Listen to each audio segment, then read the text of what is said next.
திமுகவை வேரோடு பிடுங்க முயற்சி செய்து பாஜக தோற்று போய்விட்டதாக மத்திய உள்துறை அமைச்சர் அமித்ஷாவுக்கு அமைச்சர் நேரு பதிலடி கொடுத்துள்ளார்.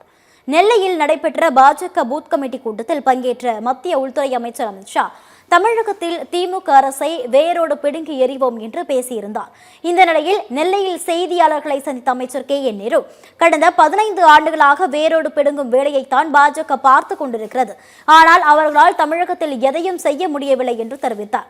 திமுக கூட்டணிதான் தொடர்ந்து வெற்றி பெற்று வருகிறது.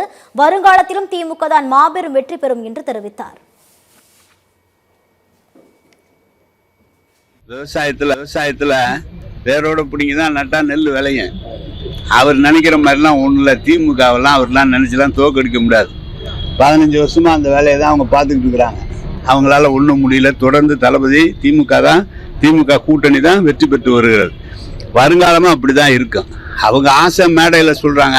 இப்போ நயினார் தலைவராக போட்டுருக்குறாங்க, கூட்டம் நடத்திருக்காங்க. அவரை பார்த்த உடனே பிடிங்க எறியும். எப்படி பிடிங்க எறியும்? பிடிங்க எறிஞ்சால் பெருசாக முளைக்கும். அதான் விஷயம்.